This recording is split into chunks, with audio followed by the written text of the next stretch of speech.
ఇప్పుడు నాడు నేడు ఈ పెద్దింటి వాళ్ళైనా ఇది ఇంగ్లీష్ మీడియంలో జాయిన్ చేయించేది, పేదవాళ్ళు కూడా ఇంగ్లీష్ మీడియంలో ఉండాలని చెప్పేసి అదొక చేంజ్ ఓవర్ తీసుకొచ్చారు. ఇప్పుడు దాన్ని మీరు వ్యతిరేకిస్తారు? నేను వ్యతిరేకించటం కాదు, చెప్తాను మీకు. ఒక్కొక్కళ్ళు చూసే దృక్కోణం ఎలా ఉంటుందంటే, మనకి ఈ కిళ్ళీ కొట్లలో అదే మనం కూడా కొనుక్కునేవాళ్ళం. ఒక చిన్న మీరు ఇంకా నాకన్నా చిన్నవాళ్ళు ఒక బొమ్మ ఉంటుందండి. దాన్ని ఇటువైపు లాగితే అది ఏనుగులా ఉంటుంది, ఇటువైపు లాగితే తేలులా ఉంటుంది. చూసారా? లేకపోతే నెమల్లా ఉంటుంది. మన కిళ్ళిగొట్లు ఎడుతుంటే ఒక సినిమా తార బొమ్మ పెడతాడు. ఇలా వెడుతుంటే మామూలుగా అందంగా కనిపిస్తుంది. ఒక కోణంలోకి రాగానే ఇక్కడి నుంచి అమ్మాయి కన్ను కొడుతున్నట్టు కనిపిస్తుంది. అవునా? కన్ను కొడుతుందని వీడు అంటాడు, కాదు అమ్మాయి చక్కగా నవ్వుతుంది అని వీడు అంటాడు. వీడికి ఇట్టాగే కనిపిస్తుంది, వాడికి అట్టాగే కనిపిస్తుంది. ఎందుకంటే ఆ చిత్రం దాని లక్షణం అది. అట్లాగే ప్రతి అంశం ఈ ఇంగ్లీష్ మీడియం తెలుగు మీడియం కూడా వీళ్ళు తెలుసో తెలియకో ఒక రకంగా వీళ్ళు పెట్టేసిన తర్వాత మీ పిల్లలకైనా ఇంగ్లీష్ మీడియము మా పిల్లలకి అక్కర్లేదా అని అంటే తప్పకుండా కావాలి. మీ పిల్లలకి ఇంగ్లీష్ భాష రావాలి, కానీ తెలుగు భాష కూడా అంతే రావాలి. తెలుగు భాష కూడా అంతే వచ్చేటట్టుగా చేస్తున్నదా ఈ ప్రభుత్వం? ఆ పాఠ్యాంశాలు అట్లా ఉన్నాయా? కెమిస్ట్రీ ఎలా చెప్తాడు? కెమిస్ట్రీ లాగానే చెప్తాడా? అది కెమిస్ట్రీ వచ్చేటట్టుగా చెప్తాడా? రసాయన శాస్త్రం CO2 అని అంటే ఇది కార్బన్ డైఆక్సైడ్, SO2 అంటే ఏదో సల్ఫర్ డైఆక్సైడ్, ఇవన్నీ చెప్తాడా వాడు? అది యథాతథంగా ఏ విజ్ఞానమో ఆ విజ్ఞానమే అందిస్తాడా? ఫిజిక్స్, ఇప్పుడు సెంట్రల్ ఆఫ్ గ్రావిటీ కానివ్వండి, మరొకటి కానివ్వండి, ఏదన్నా సరే ఫోర్స్ పంప్ పనిచేసే విధానం అని కానివ్వండి, ఏదైనా మనం చదువుకున్నాం కదా చిన్నప్పుడు. ఇవి అది తెలుగు మీడియం అయినా ఇంగ్లీష్ మీడియం అయినా దాంట్లో ఉన్న విజ్ఞానంగా అందిస్తాడా వాడు?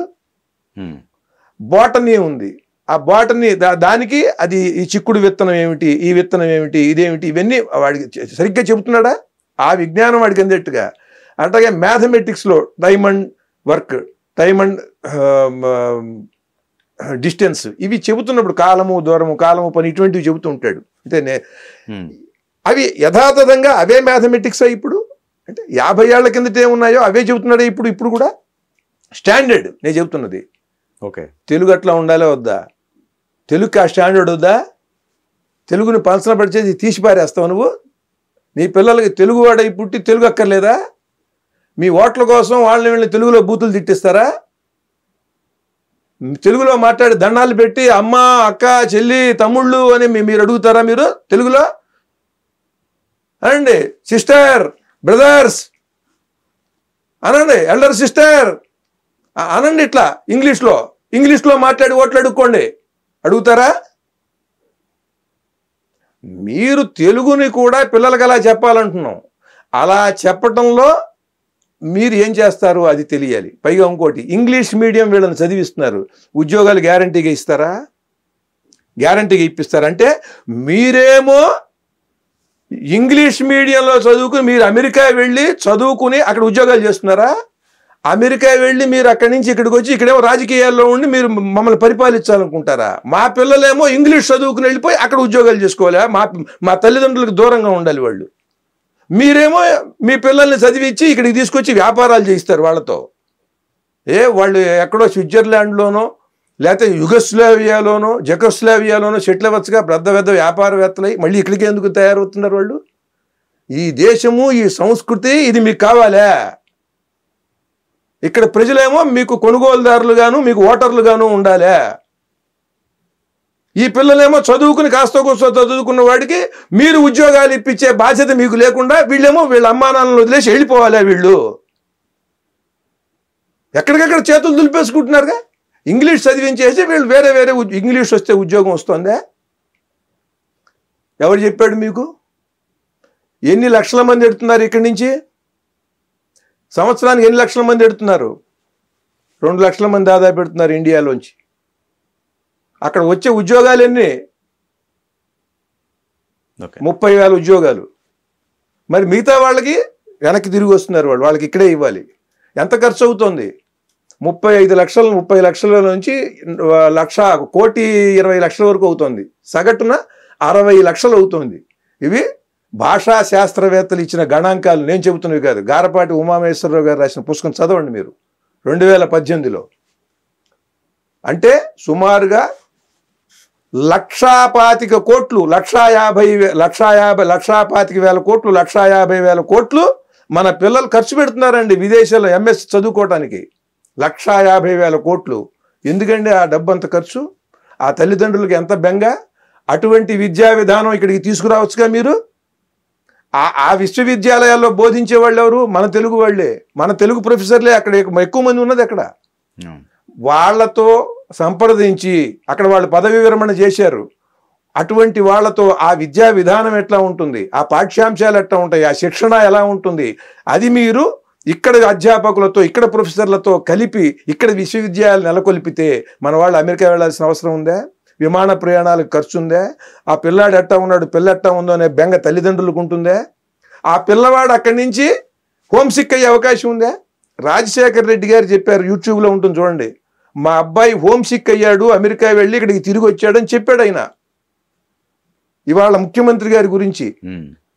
మరి మీరే ముఖ్యమంత్రి గారుగా చేసినప్పుడు మీరు కూడా చిన్న వయసులో హోమ్సిక్ అనేది ఉంటుందిగా తల్లిదండ్రులకు దూరంగా ఉన్నప్పుడు.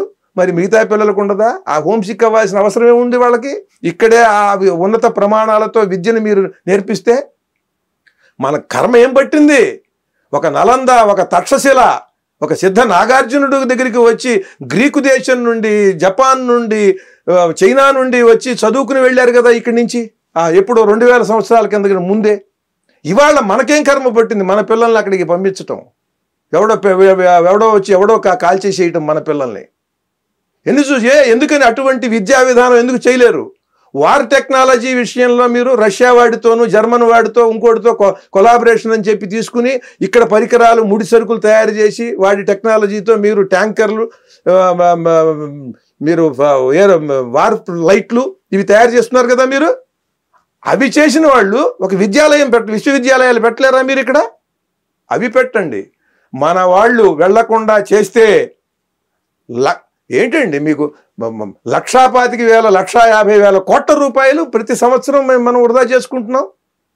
ఉద్యోగాలు వచ్చేది ఎంతమందికి, మళ్ళీ తిరిగి వచ్చేవాళ్ళు ఎంతమంది? అలాగే మాతృభాష వల్ల, అమ్మ భాషతోనే ఆర్థిక అభివృద్ధి, అమ్మ భాషతోనే ఆర్థిక అభివృద్ధి జరుగుతోంది. ఇవాళ 85% ఈ పూలు అమ్మేవాళ్ళు, పాలు అమ్మేవాళ్ళు, పళ్ళు అమ్మేవాళ్ళు వీళ్ళందరూ దేంటో ఇంగ్లీష్లో మాట్లాడుతున్నారా, తెలుగులో మాట్లాడుతున్నారు వాళ్ళు. ఈ ఉద్యోగాలు వచ్చిన వాళ్ళు ఎంతమంది ఉన్నారు? వీళ్ళందరూ 10 నుంచి 12%, 15% లేరు వీళ్ళు. వీళ్ళకి ఆర్థిక అభివృద్ధి అమ్మ భాషతో జరుగుతోంది 85%. ఇంకొకటి, ఇవాళ మీ పత్రికా రంగం ఉన్నది. పత్రికా రంగంలో దాదాపు ప్రచురణ రంగం, పత్రికలు, ప్రచురణ ఇవన్నీ కలిపి 25,000 కోట్ల రూపాయలు మాతృభాషల వల్ల జరుగుతున్నాయి. ఏది భారతదేశంలో 25,000 కోట్లు. ఇప్పుడు అంతా ఇంగ్లీష్ మయం అయిపోయింది అనుకో, మాతృభాషలు లేకుండా ఇంగ్లీష్లోనే అక్కడ పుస్తకాలు వస్తాయి. ఆ పుస్తకాలు మనం కొనుక్కుంటాం, డబ్బు వాడికెడుతుంది. ప్రింటింగ్ అంతా అక్కడ ఉన్నటువంటి పని వాళ్ళకి అక్కడ ప్రెస్ వాళ్ళకి పని వస్తుంది. అదే మీరు మాతృభాషలో పెడితే ఆ పుస్తకాలన్నీ అనువాదం చేయాలి. 10 మంది అధ్యాపకులు అనువాదం చేస్తారు, వాడికి ఏదో రాయల్టీ పెడుతుంది. ఇక్కడ మన ప్రెస్లు మన పని చేస్తాయి. ఇంకా మనకి ఆర్థిక అభివృద్ధి ఇంకా పెరుగుతుంది మనకి. అలాగే టీవీ పరిశ్రమలో 25,000 కోట్లు దాదాపు భారతదేశంలో ఈ టీవీలన్నీ చూస్తున్నారు, సీరియల్స్ అవి ఇవన్నీ కూడా. ఇవన్నీ తెలుగులో, తమిళ్లో, కన్నడలో జరుగుతున్నాయి కనుక. ఇవి అలా కాకుండా ఇంగ్లీష్లో వచ్చేసింది అనుకోండి, మొత్తం మీకు మొత్తం ఈ అభివృద్ధి అంతా ఉండదు. ఇంగ్లీష్ ఛానల్స్ నుంచి అమెరికా నుంచి, ఇంగ్లాండ్ నుంచి వాళ్ళు డైరెక్ట్గా ప్రసారం చేసేస్తారు, అవి చూసేస్తారు ఇంగ్లీష్లో.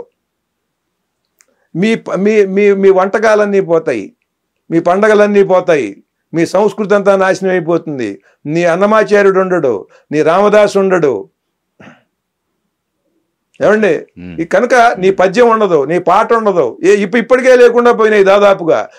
ఇవేవి లేకుండా దీన్ని ఆంధ్రప్రదేశ్ అంటారా, ఆంధ్రప్రదేశ్ అంటారా? అప్పుడు నా జాతి, నా భాష, ఇది నా నేల అని అందరికీ కలిగించి ఆ భావంతో నడిపించేవాడు నాయకుడు. నువ్వు ఇంకొక దేశపు సంస్కృతిని మొత్తం వ్యాపింపజేసి, ఇక్కడ సంస్కృతి మొత్తం నశింపజేసి, ఇక్కడ పూర్వ చరిత్రలు, ఇక్కడ పూర్వ కావ్యాలు మొత్తం అన్నీ కూడా నాశనం చేసేసేటువంటి విద్యా విధానం చేస్తే అది తప్పు కాదా? అది అది నాయకత్వం అంటారా దాన్ని? కనుక అది ఇంత మాత్రమే కాదు, మీకు ఆర్థికాభివృద్ధి ఎలా ఉంటుందంటే విద్యా విధానంతో, పత్రికా రంగంలో సినిమాలు ఉన్నాయి. సినిమాలు కనీసం 20,000 కోట్లు 25,000 కోట్ల రూపాయల సినిమా మీద జరుగుతుంది. ఇప్పుడు మీకు గాడ్జిల్లా, టైటానిక్, అవతార్ లాంటివి తెలుగులో అనువాదం చేసి మనకి విడుదల చేస్తున్నారు. ఇంట్లో కూర్చున్న ఆడవాళ్ళు వీళ్ళు కూడా ఇంగ్లీష్ రాని వాళ్ళు చూస్తున్నారు. ఇంగ్లీషు వచ్చిన వాడు కూడా ఇంకా చక్కగా అనువాదం చేయటం వల్ల ఓహో కథలో ఇదే, ఈ డైలాగ్ ఇదే అని వాడికి ఇంకా స్పష్టంగా తెలుస్తోంది, చూస్తున్నారు. ఇప్పుడు ఈ మొత్తం అంతా ఇంగ్లీష్ మయం అయిపోతే అక్కడి నుంచి వాడు డైరెక్ట్గా అవతారు, టైటానిక్, వాడు గాడ్జిల్లా ప్రసారం చేసేస్తాడు. దీనివల్ల అనువాద రచయితలు, అనువాద కళాకారులు, డబ్బింగ్ చెప్పే కళాకారులు వీళ్ళందరికీ కూడా వృత్తులన్నీ పోతాయి. వీళ్ళందరికీ వృత్తి కావాలంటే ఎప్పుడేంటి ఇంగ్లీష్ కావాలి. కనుక మీరు తెలియకుండా, దాని లోతు తెలియకుండా మీరు ఈ తప్పు చేశారు. ఇంకా దాన్ని ఇంప్లిమెంట్ చేయలేదు. వచ్చే సంవత్సరం నుంచి అన్నారు, ఇప్పుడన్నా దిద్దుకోవచ్చు. చూడండి, ఆలోచించండి. ఆ పిల్లలు బాగుపడటం, వాళ్ళు బహుముఖ ప్రజ్ఞాశాలు అవటం, బహుభాషావేత్తలు అవటం నాకు కావాలి. ఎందుకంటే ఆ 4 భాషలు తెలిసినటువంటి వాడు ఈ తెలుగులో ఈ పాట విని, ఈ పద్యం విని, ఆహా ఇది కదా మన భాష అని అంటేనే ఇంకా ఈ భాషకు గౌరవం. వాళ్ళకి భాషలు రాకుండా ఉండాలని కాదు. మీరు చేసేది, ఇవాళ చేసే ఒక పని, దాని ప్రభావం రేపు జాతి మీద దారుణంగా అది పడకూడదు. అది పెద్ద పిడుగుపాటులాగా కాకూడదు. అది మీరు చేయవలసినటువంటి పని.